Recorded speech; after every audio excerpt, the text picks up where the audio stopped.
Become like the flute. From sleep you wake, to sleep you go again. In between two periods of sleep, you are engaged in activity which is just aimed at filling bellies. All life is not lived by satisfying physical hunger only. It is an opportunity to remember, cherish, and seek the presence of God. The world stage is full of characters. The Lord, the director, has cast each one in a separate role. One ought to learn to perform one's role perfectly. This can happen only if the director is obeyed to the letter, to each and every direction of his. Anything done against his direction by the character in the drama of life renders the individual useless and desolate. Ego and attachment are the two things that bar one from obeying the director's commands. It is only when Arjuna surrendered himself and confessed his ignorance, his exhaustion and despair, and sought Krishna's guidance that the Lord began to confide in him the supreme truth. As long as the feeling of I and mine reign over the individual, the Lord shall not sleep into the arena of one's life, the precincts of one's heart. So, learn to live for the satisfaction of one's real self by becoming selfless. Self-confidence, self-sacrifice, self-satisfaction, and self-realization are the guideposts to the fruition of self-sacrifice is the top, self-satisfaction is the pillar, and self-realization is the mansion. It is not enough if one earns a university degree. One should strive to earn the universal degree. In order to become the near and dear one of the Lord, one should become either like the flute or like the pair of saddles. The chapels bear all the weight of the person who wears them, as well as the pain of the thorns, shrubs, and pebbles on the ground underneath. Learn to cultivate fortitude, patience, and love, and seek to give and live. It is much better and easier to become the flute. The flute is hollow, devoid of likes and dislikes, desire, anger, envy, malice, and greed, of me and mine. Having the goal clear before you and strive to reach it. Your advancement is measured by the yardstick of self-control. The ear must hear, the eye must see, the tongue must taste, the hands must work, and the legs must walk according to the dictates of the Atma. With blessings, Baba. Sister, would you be kind enough to read the questions for us as well? Yes. Points to consider. First question is, Swami says that all life is an opportunity to cherish and seek the presence of the divine director of this drama of life. What have you done to reduce your ego and attachment tendencies that keep you from surrendering to the director's commands? Number 2, in your spiritual journey, when have you felt like a pair of saddles bearing the weight and thorns of life? And when have you felt like a flute that is free of me or mine and likes and dislikes? How can you become more like the flute? Thank you. Thank you, sister. Thank you so much. Thank you so much for helping us out. Sairam. So here there are 2 points to consider. The first is how or what have you done to reduce your ego and attachment tendencies that keep you from surrendering to director's command. So the 2 concepts here that we need to understand. Of course, there's this divine director and the drama of life. So you might need to really delve into the depths of drama of life and what's actually the purpose. If it's all just a drama, why are we even, working so hard for it, right? Like Ramana Maharishi has said many times, even Swami has said this many times. It's just our own foolishness to think that we are actually carrying our luggage and walking, but it's actually the luggage, you and everything around you is actually on a train, and the train is moved by God Himself. So it is just our mere ignorance that we think that we are actually running everything around us. And that happens because of the false identification of, like Adi Shankara says, ignorance. So that mere ignorance which needs to be, to a certain extent, taken away from our experience. And then there's this about surrendering as well. And next, we move on to the second point, which is how can you be more like the flute than the pair of sandals? So the comparison here is flute and sandals. Flute is hollow. Sandals are usually what protects your feet from the ground beneath you. So it means to say that it goes through all the pointy and hard part of the road and whatnot, with the friction and everything. So why do we end up being like the sandal instead of the flute? And how can we be the flute? And perhaps being a sandal is a prerequisite to actually being a flute, right? Like most of us, we were sandals at one point. Maybe some of us, we are still. but we are all making the transition from sandal to flute, from flute to better ones. And depending on how hollow we can get, how much of this ego and attachment tendencies can we remove from our experience. So moving forward, I would like to introduce you to our, this is a beautiful AI generated photo of Sri Krishna playing the flute, Shirdi Sai Baba, enjoying this melodious music played by Sri Krishna. So today there are 4 things that we'll cover. Hopefully we can cover it by today, because next week I might not be free. So let's just see if we can do it today. So we will be going through the concept of divine director. What is our purpose on this planet? And then we transition or move, since we know the divine director, we know our purpose. So the 2 things covered here now. Then we move into the concept of flute versus chappals. Why did Swami even mention the flute and the chappal? He could have given so many other metaphors. Why these 2? And then we bring that knowledge to understanding the ego and attachment. And finally, we will try to summarize how we can actually navigate through these new knowledge that we have gained. So part 1 of our presentation is the divine director. So now let's watch this video. Hopefully it works. Swami, one doubt, Swami, please forgive me. Swami, you said, Swami, God created the universe, everything got created. But before the universe was created, before this consciousness was there, Swami, was God there before the universe? That consciousness is God.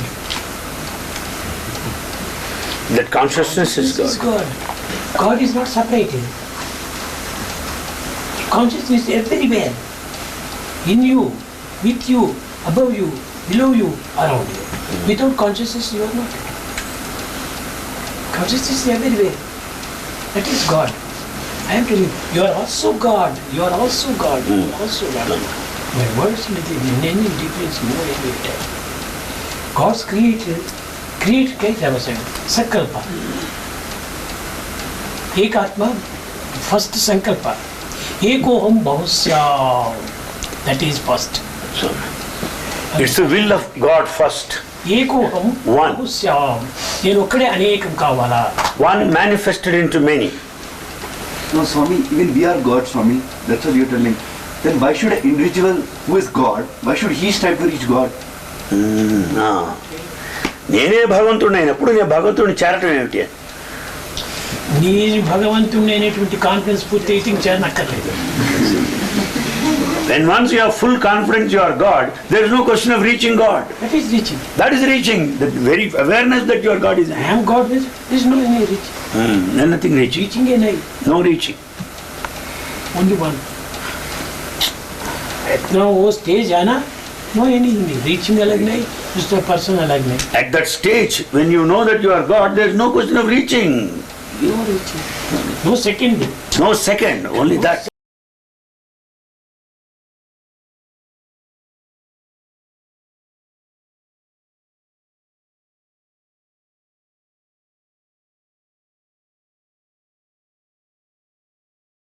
Have to go on. Swami, now you have incarnated, Swami. You are loving us, Swami. So we can love you, Swami, because it's like one to one, Swami. But if people don't know about you, Swami, means if they don't have faith that God is there, whom do they love? చూడండి, వాళ్ళకు తెలియనప్పుడు వాళ్ళది నువ్వు తీసుకోదు connection, నీది నువ్వు తీసుకో. You base on your own experience. Don't follow those who don't know these things. ఉన్నటువంటి కనెక్షన్ మనం ఇద్దరు పెంచుకోవాలి. థర్డ్ పర్సన్కి నువ్వు కనెక్షన్ తీసుకోకూడదు. వాళ్ళకి ఎప్పుడైనా తిరిగి రావచ్చు. ఎందువల్ల అంటే నీవు స్వామి పైన ప్రీతిగా ఉండినప్పుడు నీవు యొక్క ప్రవర్తన పురస్కరించుకొని వాడు కూడా దీన్ని రావచ్చు. వాళ్ళు ఫాలో అవుతారు. అదే నేను పిల్లలు చెప్పేది. పిల్లలు స్వామి యొక్క శిష్యులు అనుకున్నప్పుడు, స్వామి యొక్క భక్తులు అనుకున్నప్పుడు వీళ్ళు బయట ఉన్నటువంటి ప్రవర్తన చూసుకొని మిగతా వాళ్ళు కూడా మారవచ్చు. లేకపోతే నన్నెవరు ఏమనరు. మీరు నా దగ్గర ఇప్పుడు ఆయన సింధి మీరు బయటపై ఇంకో రకంగా ప్రవర్తిస్తే సాయిబాబా వాళ్ళ అని అక్కడ రిమార్క్ వచ్చేస్తుంది. ఎవరి వల్ల? నా వల్ల కాదు, నీ వల్ల. స్పష్టం. కనుక మీ ప్రవర్తన బట్టి ఇతరులు దీన్ని అభివృద్ధి పరచుకోవచ్చు, కానీ ఇతరులు దీనిపై నమ్మిన నమ్మకపోయిన నీకెందుకు? ఇప్పుడు అంతవరకు కూడా ప్రతి విషయం కూడాను అమ్మకు నమ్మకం ఉంటే నాన్నకు నమ్మకం ఉండదు. If father has faith, mother has no faith. If mother has faith, father has no faith. ఉండదు. కాబట్టి అది డిఫరెన్స్ ఆఫ్ హెడ్స్. ముండే మధ్య దానివల్ల ఒకటి వాడిది నీకెందుకు? నీ హెడ్ నువ్వు చూసుకో. We don't need to be bothered with the third party. We should go with our own feeling, with our own experience. Our own feeling మనం డెవలప్ చేసుకుంటే తప్పక ఇతరులు చేసుకుంటూ వస్తుంది. Doubt, Swami. You told us that we should not get into the world because we'll be engulfed by worldly desires. But Swami, the world is also created by God. In every particle of the world, God is there. So getting a worldly desire is in turn related to getting a godly desire only. No, Swami, doubt. చెప్పేది మంచిది. కానీ ఈ desires నీ కల్పన, నీ ఆహార విహారంతో వచ్చినటువంటివి, not God's creation. Desires are the results of your food and habits, not of God's making. ఒక చిన్న ఉదాహరణ, స్మాల్ ఎగ్జాంపుల్. 10 మంది పిల్లలతో కలుసుకొని 10 మంది దీంతో కాలేజీలో తిరిగి, స్కూల్లో తిరిగి, ఇవన్నీ రావటం వల్ల నీ హ్యాబిట్స్, నీ యొక్క థాట్స్ నువ్వు డెవలప్ చేసుకుంటూ వచ్చేస్తావు. నిజంగా ఎవరితోనే కలుపుకోకుండా ఉండింటే అప్పుడు ఇవన్నీ రాలేదు. కాబట్టి ఇవి నువ్వు క్రియేట్ చేసుకునేవి. దీనివి మీరు క్రియేట్ చేసుకునేవి కాబట్టి మీరు అనుభవిస్తున్నారు ఇప్పుడు అవసరం. లేకపోతే గాడ్స్ క్రియేషన్ చేస్తే మీకు అవస్థనే ఉండవే. చాలా గాడ్స్ క్రియేట్ చేసిన దాంట్లో అవస్థనే ఉండకూడదు. ఉండవు. క్రియేట్ చేసుకున్నారు కాబట్టి అవస్థ. నిజం. ప్రకారం తేలు ఉంది, అది తేలు పుట్టడం వల్ల నువ్వు ఇది గాడ్స్ క్రియేట్ చేసి, తేలుకు పాయిజన్ చిన్నది గాడ్సే. కానీ దాన్ని నువ్వు ఎందుకు తొక్కాలా? చెప్పురా. క్వశ్చన్ వేస్తే కాదు, క్వశ్చన్ కొంచెం చక్కగా ఒక లైఫ్గా ఉండాలి, క్వశ్చన్. ఇప్పుడు చెప్పాను ఒక కథ. తేలు కుట్టిండేది ఇక్కడ,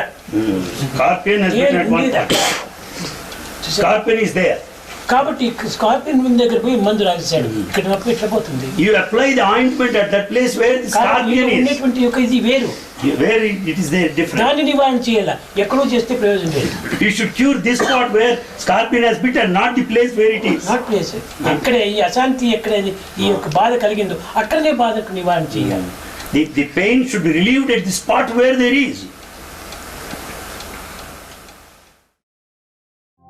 जय बोलो भगवान श्री सत्य साई बाबा जी की जय. So in this video, Swami quite clearly explains that when the student asked Swami about the origin of creation itself, and he inquired into consciousness, thinking that consciousness is something separate. But as Swami has mentioned before, we divided ourselves to experience ourselves. So it means to say that the consciousness and the witness to that consciousness are both one and the same reality, but is experienced as two or as separate only because of the sense of ignorance or the sense of separation that we have within ourselves, with ourselves. And this has come from multiple lifetimes and whatever not that we have committed in our past. So similarly, so Swami clears the air and says that if you realize, then he moves to the second question, he says, if you realize then there's God, you are God, then there's no such thing as reaching God because you are already God. So similarly, the divine director, if you look at it as something separate from yourself, it gives you a different perspective of how the presentation today is going to flow.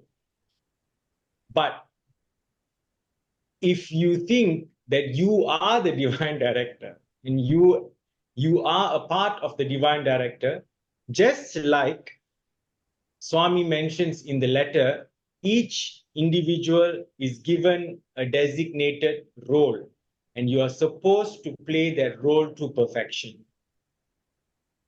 So let's perhaps throughout this presentation see if we can entertain this idea that in fact we are the divine director and there's only one director, and that is you. Now moving forward, this is from Satyasai Speaks, volume 28. Swami says, to see an effulgent light, you do not need another lamp. Likewise, to know the self-luminous Atmic knowledge, there is no need for any other knowledge. Every human being has in him the knowledge of his true form. Owing to his failure to know his stupendous fact, man pursues all kind of worldly knowledge. All the diversity you see in creation is a manifestation of the indivisible one. The cause is the same for both differences and oneness. All the changing entities are based upon that one that is unchanging. It's a very powerful statement here. All the diversity you see in creation is a manifestation of the indivisible one. It means that if you perceive everyone else in the satsang or your neighbor or friends and everyone around you as separate from yourself, then there lies the problem. But the deep sense of knowing that though they may appear to be separate from myself or separate from this individual body-mind consciousness, limited body-mind consciousness, they are in fact the deepest form of myself or the formless attribute to my true nature. So that knowing needs to be there, and that is why Jnana Yoga is given very high priority, because that wisdom that you get from especially attending satsangs such as this, it really can empower us to a certain extent where we can understand these concepts. And in this understanding, the realization will happen in a gradual manner. moving forward, Swami says that creation has to be viewed as a cosmic stage. So Shakespeare has also said this in his poem. And God is the director and dramatis personnel in this play. He assigns all the roles of all the characters in the play. All creatures in this world are manifestations of the divine. I repeat, all creatures in this world are manifestations of the divine. The good and the evil in the world are expressions of the divine consciousness. Man should not be misled by these expressions. Behind all the various actions of the actors, the divine director is at work. It should be realized that through names, though names and forms may vary, languages and nationalities may be different, the human race is one in its divine essence. All are sparks of the divine. The Lord declared in the Gita, all beings in the world of the living are aspects of my eternal self. If you look at the part where I highlighted here, the good and evil in the world are expressions of the divine consciousness. So similarly, when we look at wars, injustices happening around us, so now the challenge is brought upon us. How can we view this? How can we appraise this? So then we move into another realm of truth itself. So there can be different levels of truth based on your conscious evolution or your consciousness evolution. And as you climb up the ladder, the truth for you and the truth for me may not be the same. So similarly, we can try to understand that the good and evil in this world are actually the expressions of the divine consciousness. And that actually, to a certain extent, gives that sense of peace, that sense of liberation to the mind. Because if we do not understand this truth, the mind can go into spirals of worries, spirals of anxieties, thinking of the future, what's going to happen, what's going to happen, what's going to happen. But if this understanding is really deeply rooted in our mind and even in our being, that the good and evil in this world are expressions of the divine consciousness, then to a certain extent we can live with a more peaceful sense of understanding to the truth. So Swami goes on to say, give up the fascination for the world. Since we know that there is only one existing reality, and we are that reality, that understanding has started to dawn within our minds. Now Swami says, give up the fascination for the world. Why does he say this? This is said in Satisai Speaks, Volume 25, 1992. The Swami goes on to elaborate. What is it that man should give up? What is it that he ought to know? What is his goal? What has to be given up is Jagat Bhavam, the fascination for the world. The reason is the world is not different from God. Ihavasyam idam jagat. God dwells in the universe. Vishwa Vishnu Swarupam. The entire cosmos is the embodiment of the Supreme.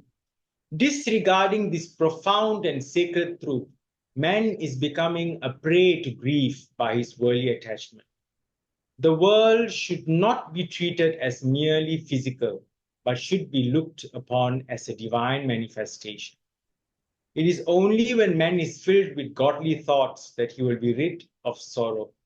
Hence, what should be given up is worldliness. Then alone Atmananda, the bliss of the spirit, can be got. The second thing that one has to be given up is Jiva Bhava, So the first thing is, okay, is the Jagat Bhavam. Jagat Bhavam means the fascination for the world. That's the first thing we need to give up in order for us to realize that there's only one unchanging reality appearing as different forms or different manifestations with different gunas and different qualities. The second thing that has to be given up, Swami says, is Jiva Bhava, the feeling of separate individuality, which we will go through later in the subsequent slides. So Swami goes on to explain who is Jiva. Jiva is God. The Jiva, the individual self, resides in the body. God dwells in the heart.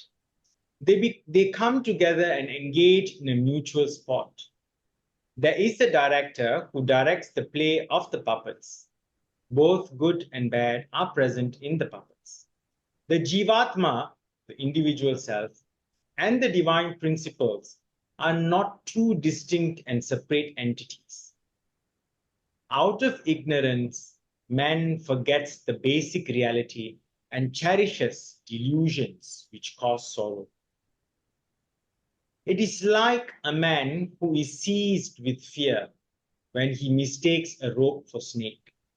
When the truth is known, the fear goes. Likewise, man, looking at the world, considers it a separate phenomenal entity, Jiva Tattva, but in reality, it is divine. When the divine nature of the cosmos is understood, man is free from the delusion of separateness.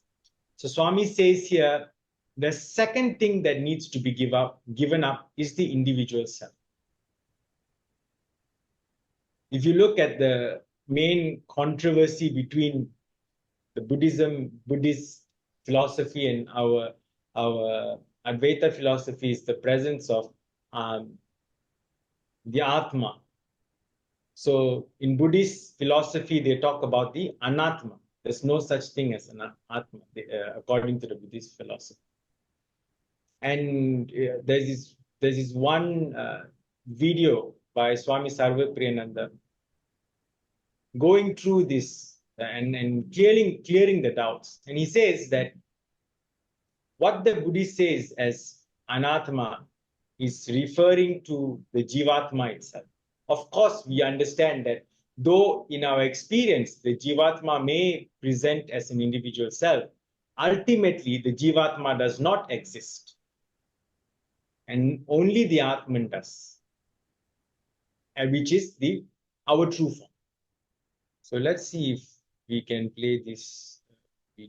In many scriptures, you see the two words which are used quite often, and they kind of intermingle. Is the idea of the Atma and the Jivatma. Can you please try and explain what the differences are? Again, this is an area which creates a lot of confusion with the Hindu mind. They can't distinguish the word Atman from the word Jivatman. Somehow they feel the word Jivatman is the longer word, so it's perhaps much bigger. And Atman is a tiddly one, so it must be a small thing. It's exactly the opposite. I use a metaphor to explain the difference between Atman and Jivatman. The metaphor works extremely well. This is the metaphor. Remember, metaphors are always dangerous. They are showing kind of similarity, but be very careful. But I'm still, with this caution, I'm still telling you this is a very interesting metaphor. If, for example, you go to the seaside one of these days, and in London even, sometimes the sun comes out, and you see, look at the waves. You're looking on the standing on the cliff and looking at all the waves and the sea. You see the whole sea shining, glittering, glimmering, little shimmer at the crest of every wave, coming, going, acting, interacting, appearing, disappearing. Now, if you look at it, you say, "My God, the sea has come alive. There's so many living things on the sea, face of the sea. They're all shining and shimmering and shining so brightly and beautifully. They all come alive. Surely they're alive. It appears they're alive. In fact, we know that the glimmer, the shine at the crest of every wave is not really the sun that has come down to the sea. It is just the reflection of the sun. The sun never comes down to the sea, it always stays above. This is the difference between Atman and Jivatman. Atman is the sun, and Jivatman is the shiny thing at the crest of every wave that comes and goes and seems to have its own characteristics. And this is a beautiful way of looking at the difference between. So Jivatman comes and goes. So when somebody is cremated, you say, oh, the Atma, oh, Sarvati, it was a good Atma, is gone. Atma doesn't come or doesn't go. That's what Bhagavad Gita says. Atma is never born, never dies. So what are you doing? You mustn't say the Atman is gone. The Jivatman is gone. The shimmer, that crest of the wave, that the shimmer on the crest of the wave has disappeared, it will reappear somewhere else. But the thing that is the shining in the sky, that never comes, never goes, was never on the surface of the earth, surface of the sea. It just appears to be there. The difference between Atma and Jivatman, Atma is the real self, your true nature. Jivatman is your apparent self. It appears in this human body and kind of, hey, waves its arms about. But it is never down here. The real self is up there. So what happens with the kind of great personalities? Imagine a little shimmer, a little glimmer on top of a crest of a wave. He's saying, who am I? Who am I? Am I the water? He looks around, there are other little shimmery things. He says, who am I? How am I linked with others? Who am I? Who am I? He tries to make sense of itself. Where is my shimmer coming from? Where is my light coming from? He's trying to understand it. And then once in a while, for the moment he just looks at the other part of the sea and tries to sort himself out, doesn't sort himself out. Who am I? Asks the little shimmer. Then he looks up. He says, I'm never here, I'm that. This is what happens with if you're like a self-realized person, an Atma-gnani. That little shimmer looks up and says, actually I was never on the crest of the wave. I was up there all the time. I just appeared to be on the surface of the sea. I have nothing to do with the sea. This is called Atma-gnan. But this lovely story of the sun and the shining crest of the wave, in a way gives the distinction between Atman and Jivatman. Okay, I hope it clears the confusion if you had any regarding Atman and Jivatman. So what it says here is that we are all Atmans. We are all a manifestation of one true reality. It is just that we have, due to our ignorance, our ego and attachment, that we have forgotten who we really are. And that oneness, that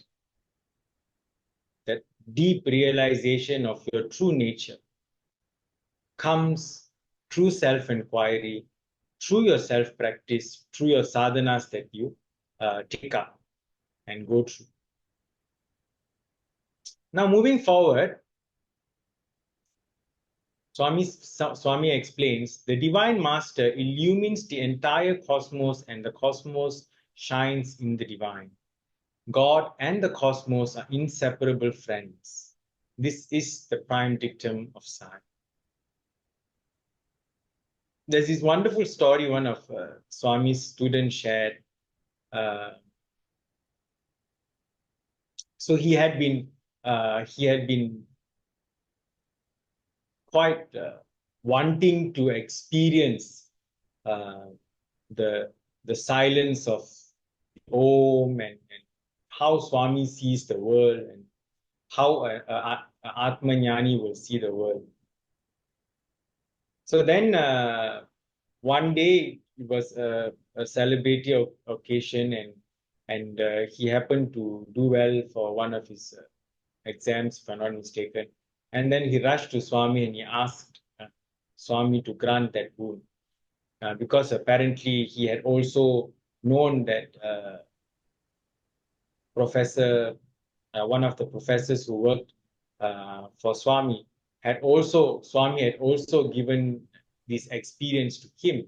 So he also wanted to experience that. How does it feel to be Atmajnani? And so Swami just looked at him. And Swami, there's not much of verbal exchange which took place, but Swami took his palms and gave him a strong pat at the back. That's all Swami needed. And he thought, why is this Lord hitting me when I've asked for the experience? And the moment he had the thought, and when the moment after that, he saw the entire creation as one. He saw a self-luminous light, and he is that light which is connected to everything around him. Every single person is connected to him. And that sound of Om was vibrating, reverberating so strongly, yet so silent, and he felt that was him as well. And that, of course, that experience lasted for a short duration of time, and then he got back to mundane experiences. So similarly, just based on our consciousness or our conscious evolution, things can seem very different in our experience. And that is why this kind of understanding is very important. And this, as what Swami says here, that the Divine Master illumines the entire cosmos and the cosmos shines in the Divine. So he illumines the cosmos, and yet the cosmos shines in the Divine itself. So it means that it is the same reality. God and the cosmos are inseparable friends. This is the prime dictum of Science. So now moving, since we have already learned, we have to a certain extent understood the concept of Atma, concept of Jivatma, understand the director's will, the inseparable, unchanging witness, true self that we have, that we are. Now we move on to what is our purpose. And for this,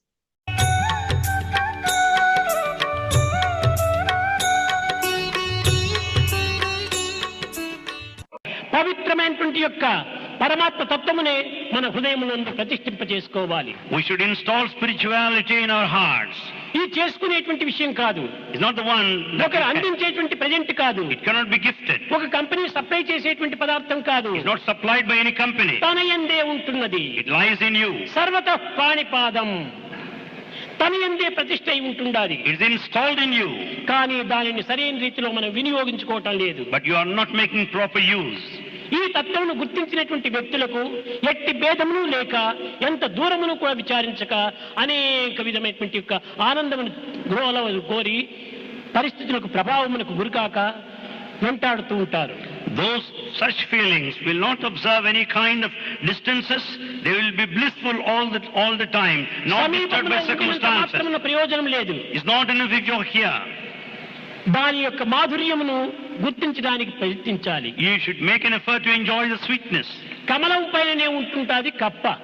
The frog is present on the fruit. కానీ ఆ కమలమునందు ఉన్నటువంటి మకరందమును కప్ప కోలలేదు. But the frog cannot experience the nectar contained in the flower. దూరం నుంచి వచ్చి ఆ యొక్క తుమ్మెదలు ఆ మకరందాన్ని త్రాగిపోతుంటారు. But honeybees come from far off places and enjoy the nectar in a flower. కనుకనే మానవత్వంలో అట్టి పవిత్రమైనటువంటి ఒక దివ్యత్వము ఉన్నదనేటువంటి సత్యాన్ని గుర్తించడానికి ప్రయత్నించాలి. Therefore we should make an attempt to understand the sacredness is present in human life. గడిచిపోతుండాలి. ప్రచండ మారుతం వలె కాలం అతి వేగంగా గడిచిపోతుండాలి. The time is passing by like a whirlwind. ఆయు ప్రమాణం అనేటువంటిది మంచుగడ్డ వలె క్షణ క్షణమునకులను కరిగిపోతుండాలి. Life span is melting like an ice. కానీ మానవుడు కర్తవ్యాన్ని గుర్తించక మునిపే కన్ను మూస్తున్నాడు. But man is bringing his life to a close without recognizing మానవుని యొక్క ప్రధాన కర్తవ్యము. What is the main responsibility of man? Duty of man. No. కనుకనే what is the purpose of life? What is the purpose of life? ఈ యొక్క మన జీవితం యొక్క పర్పస్ ను గుర్తించుకోవడానికి తగిన ప్రయత్నం చేయటం లేదు. We are not making an effort to realize the purpose of life. నాకు ధనం కావాలి, I want money, నాకు ఉద్యోగం కావాలి, I want job, నాకు సుఖం కావాలి, I want happiness, ఆనందం కావాలి. I want... ఎక్కడి నుంచి వస్తుంది? Where from you get them? దైవానుగ్రహం అనేటువంటి దానికి దూరమైపోయి ఈ విధమైనటువంటి పాంచభౌతికమైనటువంటి శరీరమును పోషించుకునే నిమిత్తమై సర్వ సుఖమును కావాలని ఆశిస్తున్నాము. You are far off from God's grace, and to keep this body, sustain this body, ఇలాంటి లౌకికమైన భౌతికమైన ప్రాకృతమైనటువంటి సుఖములు ఉండినప్పటికీ అది సుఖములు కానే కాదు. There is no comfort, there is no happiness so long it is worldly and physical. Tyagaraju కూడా చెప్పాడు. This said by Tyagaraja. ఇది చాలా సుఖమా, ఈశ్వర సన్నిధి చాలా సుఖమా? Is it wealth that confers you happiness, or the proximity? భగవత్ అనుగ్రహానికే పాత్రులైతే ఈ నిధి ఎంత మాత్రం మనకు? If you are recipient of God's grace, what do you care for money? కనుకనే మొట్టమొదట సన్నిధిని మనం కోరడానికి తగినటువంటి ప్రయత్నం చేయాలి. Therefore we should make an effort to earn this proximity to the divine. ఈ లౌకిక సుఖములు కాదు. The worldly happiness is no happiness at all. Okay. So I think in this video, Swami quite clearly explains that the purpose of our life is to develop that connection with the divine, and also in this process, the ultimate thing that should come up from this is self-realization. Realizing that you are God and you are no different from God.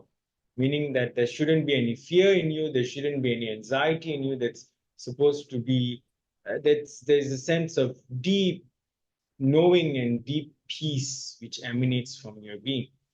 So Swami also says that we need to give up the view or the attachment to luxuries, to money, to wealth, to things around, because if you are the recipient of grace, then there's nothing for you to worry about all these things. You know, it means that it can come, it can go, no matter whatever happens, your connection with the divine, or the grace that you will get from the divine, the deep sense of peace, the deep sense of bliss that you get from just being connected and just being showered upon with grace, is nothing compared to the worldly attachments that you. So now we move on from knowing, since we know our purpose, we know the divine director, we know to differentiate between Atma and Jivatma. So we also know that the creation and the creator are one, and so it means that we are not separate. But this shouldn't be just an intellectual understanding, but it should also mean a deep knowing, a sense of knowing. That knowing has to be so strong that if you're on the dying bed, on your deathbed, and at that very moment, that when the transition happens, that deep understanding must be so strong till nothing can shake you, no matter what memory comes back or starts playing back during that period of time. That understanding must be so strong that you and God are one. And that can be, of course, achieved with various ways of sadhana, and based on what type of sadhana that you're also doing. But what I'm trying to get is that conviction must be there. Don't have that doubt hogging on in your mind. Because as Adi Shankara and all the spiritual sages and rishis have said, that the subtle form of our mind and the I-ness actually travels to the next birth. And if this doubt is here now, then there's a very high possibility that the doubt will also exist later on. So we should take all measures in trying to clear these doubts. And if you cannot clear these doubts, you go to the Namavali. One of Swami's name is one of the names of Swami that we praise during the Namavali is the person who clears all our doubts. So we can just pray to Swami and ask him. He is in fact our Guru, our master. If he has come down to teach us, if he has come down to guide us, if he has come down to really, really, really save us, and it's all not just a lie, or it's not a hoax, if you're really convinced in this truth, then you should ask him to clear your doubt if you have it. Don't carry the doubt with you. And trust me, dear brothers and sisters, the moment you ask him to clear the doubts for you, he will clear the doubt for you. But if, let's say, despite him clearing the doubts, you still have doubts, then there's something for you to work on, because you need to really go back to your mind and see what are you doing wrong in your life. You have to evaluate the types of friends that you have, the types of connections that you make, the type of TV programs that you watch, the type of books that you read, the type of work that you do. So everything that you do, or the exchange that happens, the energy exchange that happens between your prana and people around you, things around you, the knowledge which is exchanged, so many things that's happening. Transaction is going on every single moment. Even at this moment, so many transactions going on in your being. So if you come to that realization, then we must take the next step to ensure that we are in the right company, we are in the right environment, we are doing the right thing, so that the Trikarana Shuddhi develops within us. And when that thought, deed, and action manifest within our being, then this truth can be easily realized. So now let's move on to the metaphor of chapel and the flute. So what's the difference between the flute and the chapel? If you look at the chapel here, it seems a bit, it used, maybe when you bought it, it used to be a bit golden and used to be, maybe it looked expensive in the beginning. But after a long use, if you can see, there are a lot of worn parts here, and the color starts fading, and it just looks like as if it has been going through a lot of difficulties in life. And that is because it is bearing the weight which causes the friction between the ground and the body. And here you have a flute, which is purely hollow, meaning that there is no sense of self. The flute is basically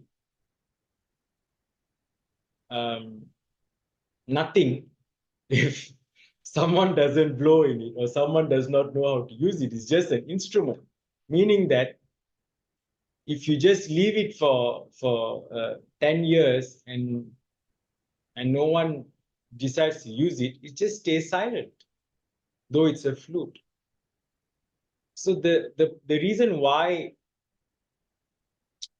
the flute is given and the reason why the chapel is given as a metaphor is probably because of the attributes of both of these objects here. And we will go into deeper understanding of why these metaphors were used. But let's just understand that through this hollowness or the sense of detachment which takes place within ourselves as flutes, that sense of surrender also develops. Surrender cannot make itself known in your existence, in your experience, if you are the chapel. Because if you are the chapel, you think that you are the one doing everything. You don't look at yourself as an instrument. You feel that you are the one taking all the friction. You are the one, being worn out because your master doesn't care much about you. He just keeps on using you as much as possible. And that sense of depreciation that takes place because of this, the sense of emotional turbulences that tend to pile up in your mental psyche because of this mere understanding that you are the chapel.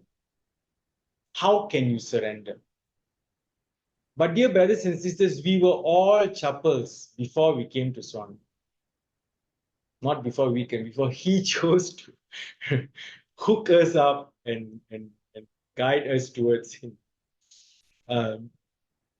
So it is out of his compassion that the chapel who we were, now we have learned how to become flutes. We have learned how to become hollow. And in this process of refining, retunement, or whatever you call it, you tune the instruments. And he is also doing that tuning. Don't be mistaken to think that you are the one doing that tuning. No, the tuning is also done by him. He blows, he tunes, he is the one who created that instrument. And the faster we understand that we are actually nothing, the better we get, the higher the chances we get at surrendering. The way Swami leads us on is to make him a part of our life, and slowly from there he led us on to a very, very important truth, and that truth is that we are not the doers.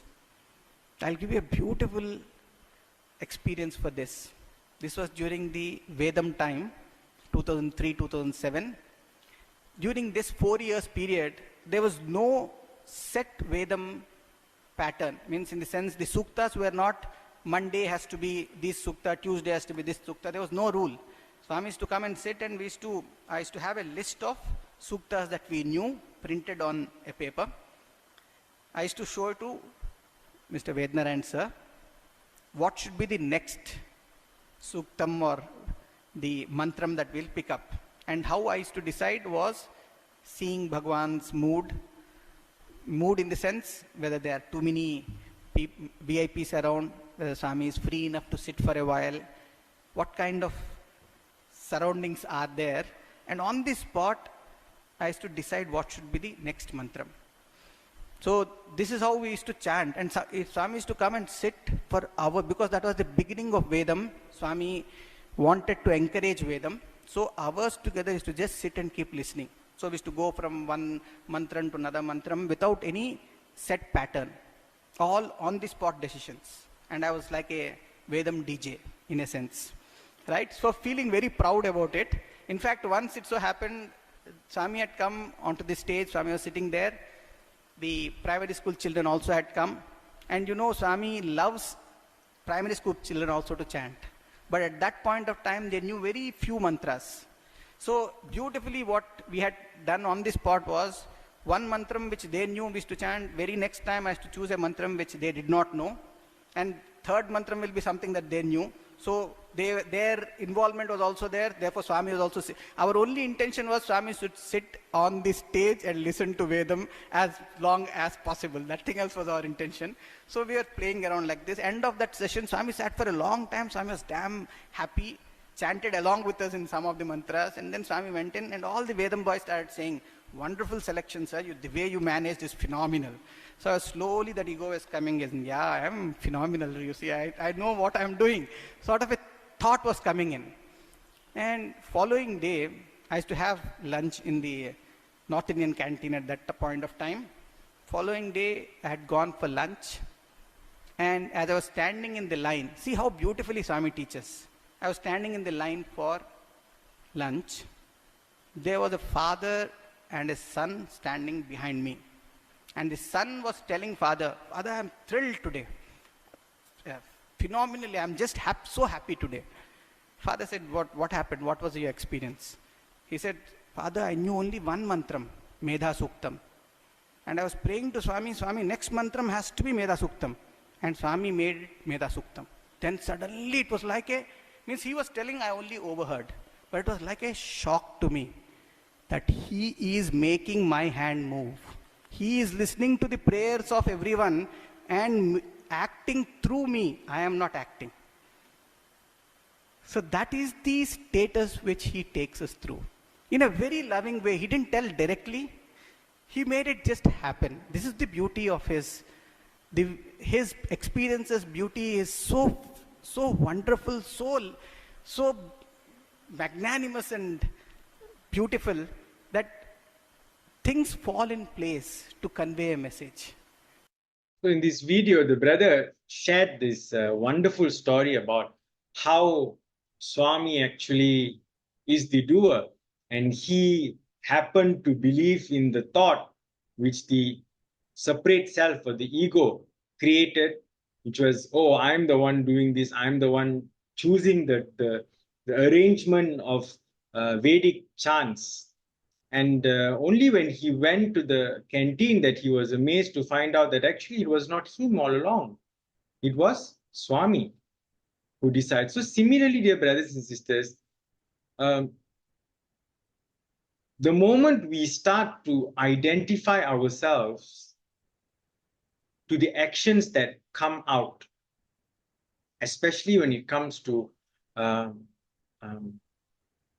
actions related to our spiritual well-being, sometimes we should understand that these actions have a deeper significance, and these actions may not actually be instigated, or it might have been instigated or might have been a divine plan itself.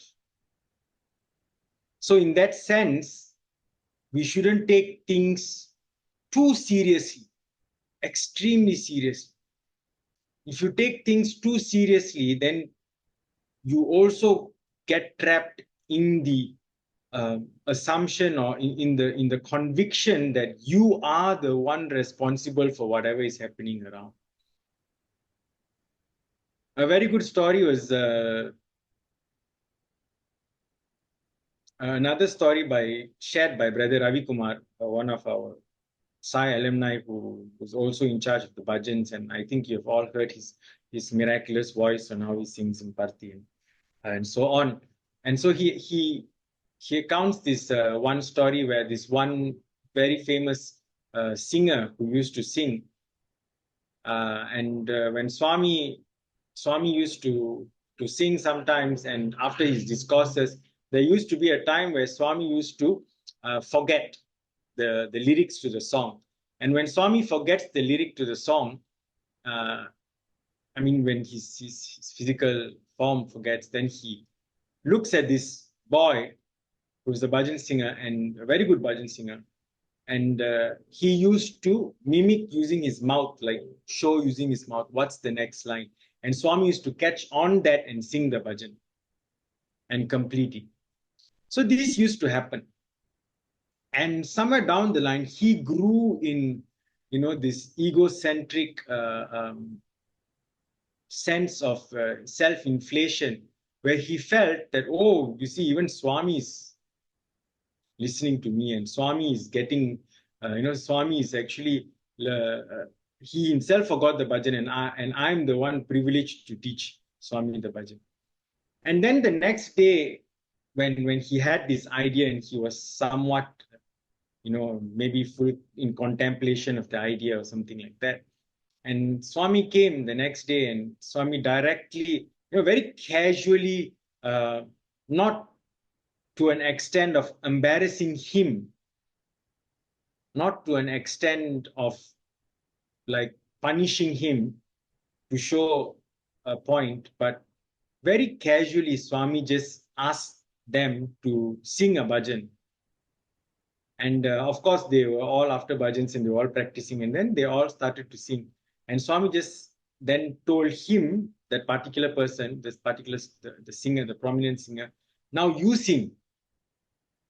And when he wanted to sing, he completely forgot the bhajan. And he just had like a thought block. For that whole period of time, he just had a thought block until he realized that even for that thought to manifest in our mind, it is only through Swami's will that it manifests.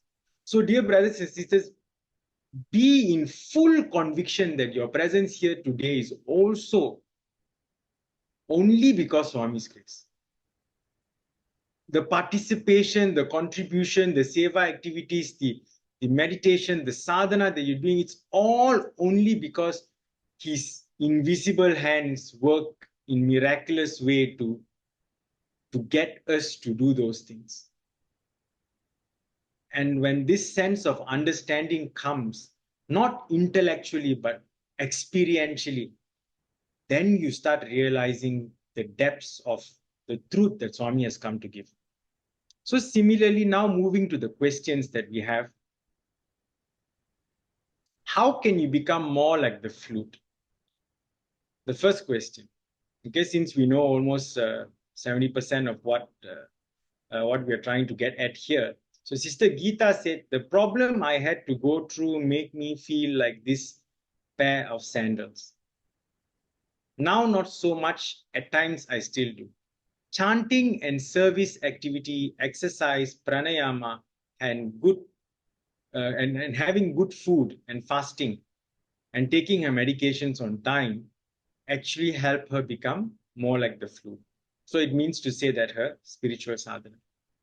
And Sister Shamini says, I have two sons, one in A and O levels, and I don't impose anything on them. So I let them choose. My preference, of course, she has a preference as a mother. And because of the possibilities that my children are faced with in the future, she tends to have this anxiety. So she feels like she's more of the flute when she's at work where she's focused on treating the patients, where she can completely surrender to Bhagavan and allow Bhagavan to take charge. But when she's at home and the sense of identity as a mother comes into play, then her preferences of how the child should be in future and her expectations tend to make her forget of the flute-like nature of her true self. So similarly, Sister Komal has also said that when she had lost her husband due to a heart problem about 10 years ago, and during COVID, initially she was really devastated. But somewhere down the line, she realized that it is only because of that incident which took place. She picked herself up and started attending, and she was brought into the Sai fold. And once she has done that, because of the bhajans, satsangs, and whatnot, and she started to love herself and she started to uplift herself. And that is when she realized that when she does Swami's work, she's more of a flute. Sister Shanta also shares a similar incident where in 1994, she accounts this story where she lost, her son lost both his eyesight because of a bomb blast. So this was during the war in Sri Lanka, and the terrorists were enforcing and were interrogating the family and herself.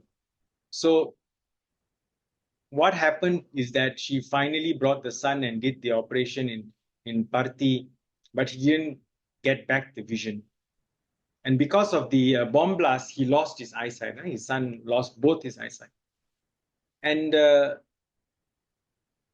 during this difficulty that she had gone through, she felt like the part where she felt so in tune with Swami's will, that was only because she understood that Swami took the family away from this the 6 months of difficulty that they were going through, and he provided them with security and safety from the terrorists as well.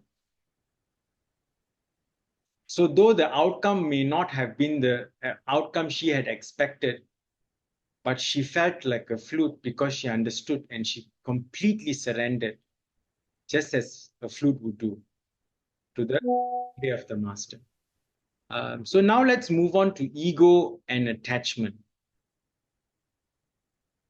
So ego and attachment are long topics that maybe we can, even take one whole satsang to just explain ego and attachment, the layers, how ego is formed, and it also kind of gels in with the manomaya kosha and vijnanamaya kosha, and also the attachment because of the annamaya kosha and the interaction that happens between the sheath and also our.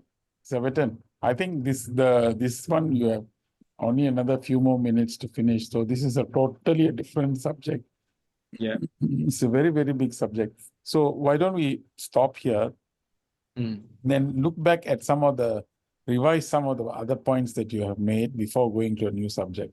For example, to how do you make Swami the doer? How do you make your life a flute? Let's get some examples. Let's get some experiences from. Okay, fantastic. So maybe we can invite, since we have another 10 minutes, is it okay if we invite Sister Komal to share if she's here, and maybe after that Sister Shanta? Yeah. Like 5 minutes each, maybe.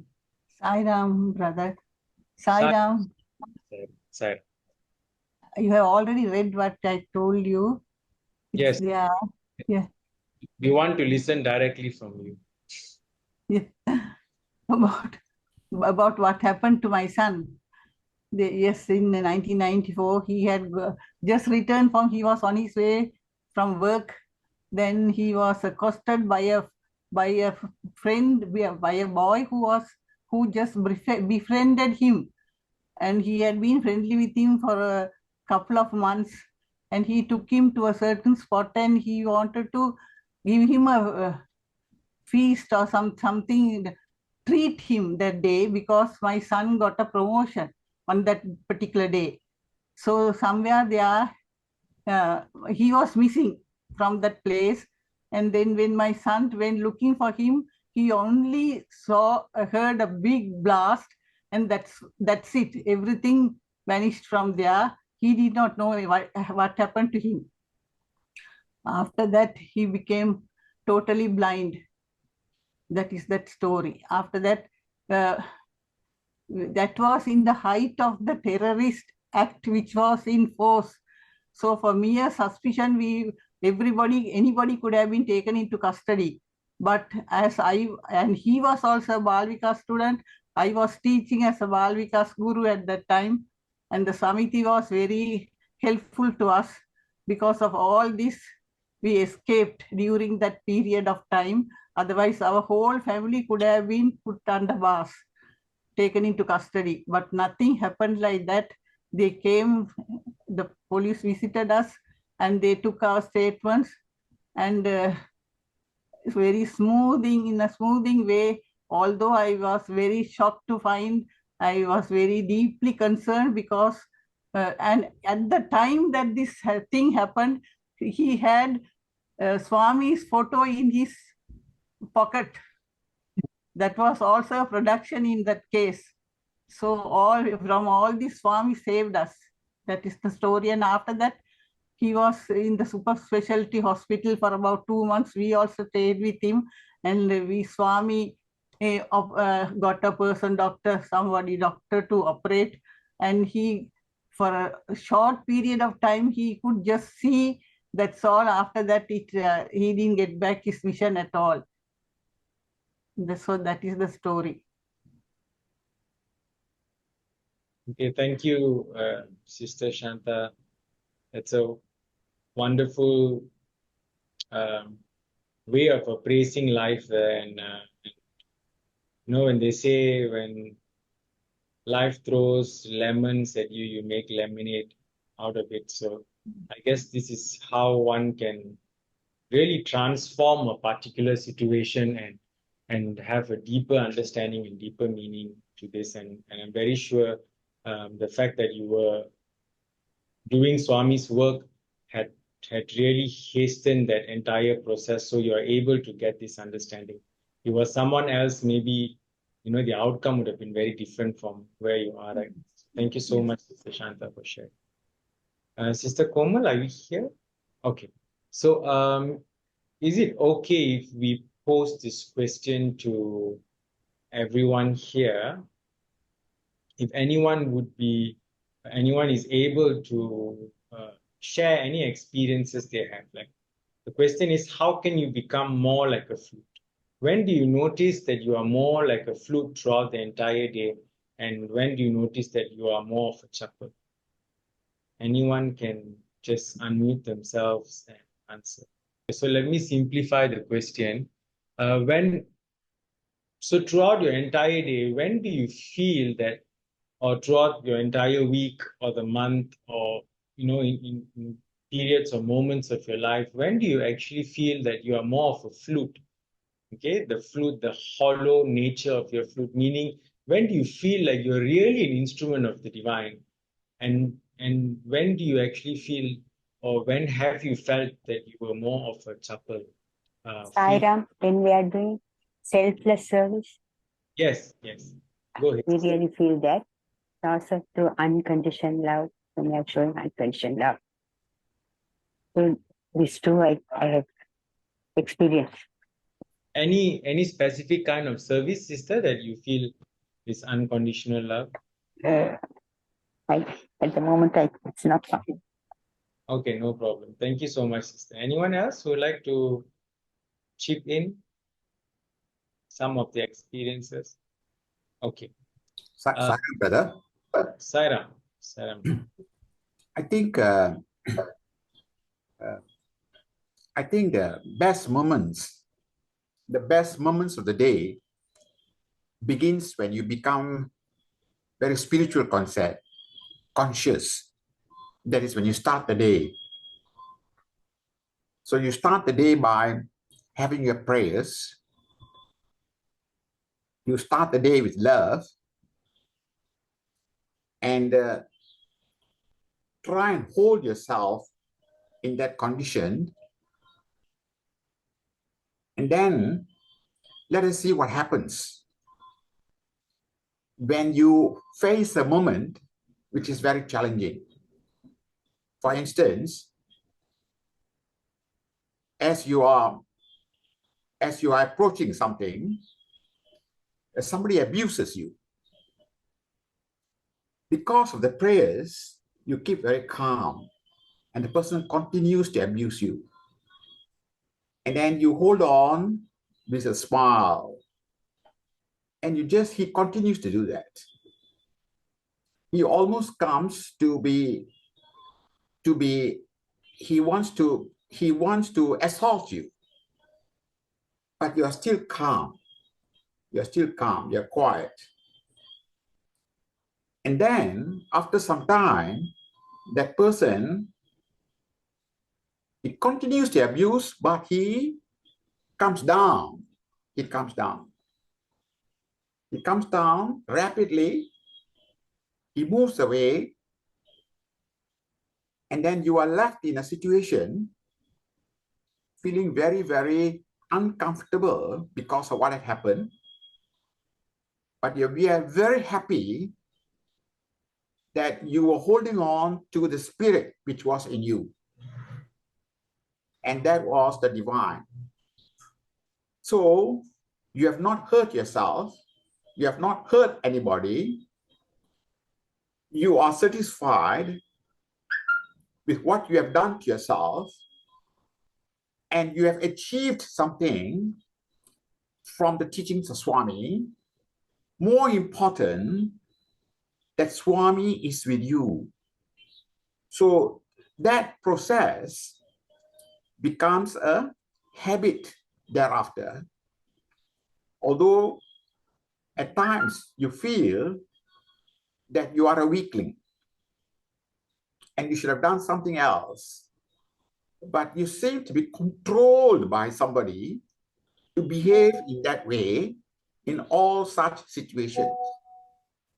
So I feel that you have become a flute on those situations, and then it becomes a character, and then you become a very peaceful person in all situations. So if you have not had connections with Swami or the divine, like praying, say for example, 45 days before Taipusam, you start your fasting, and along that period for the 45 days or 40 days or even 14 days, you become a very strict adherent to the deity's ways, like Murugan's ways. You enjoy that and you do service and you continue. And during that period, you have become more and more and more divine, and you get connected with Murugan.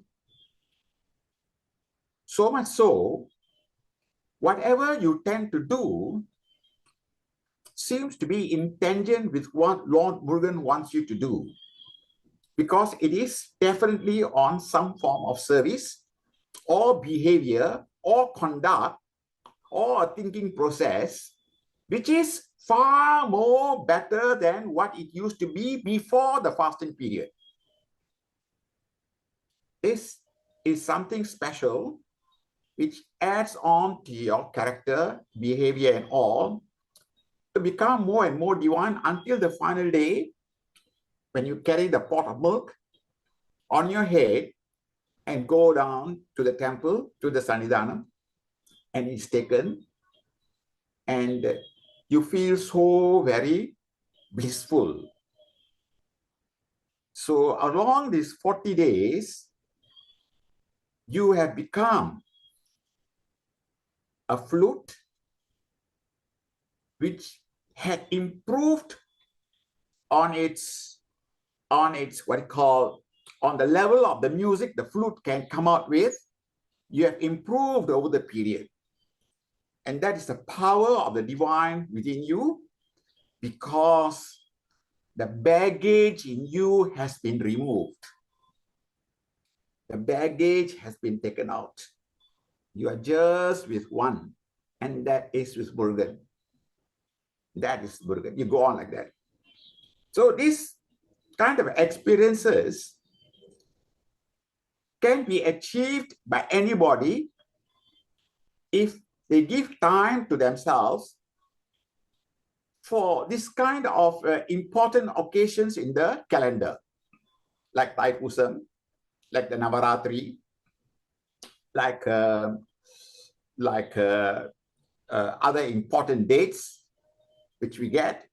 You can prepare yourself and you go, and you will become a flute. And the end result of this flute is unknown to you, you get friends. Unknown to you, you get people who are all associated with Murugan, for instance, or associated with Swami, associated with a particular divinity, divine way of living. That thing comes in. So what have you done? You have become a beautiful flute, and you have become divine. But you cannot tell this to anybody, but it is an experience which you carry with you. So it's beautiful. It's beautiful. And as you go on looking, carrying on, or engaging yourself with your profession, your job, you will get results because you follow the same approach, being backed by Swami or whoever you're praying to, and you get the connection and you move on. This is my experience. Thanks, brother. Thank you, Sairam. Sairam. Very nice. So, brother equated to the divine experience of the Murugan concept to become the flute. So, brother, we have come to the last part. We have only overshot by 5 minutes.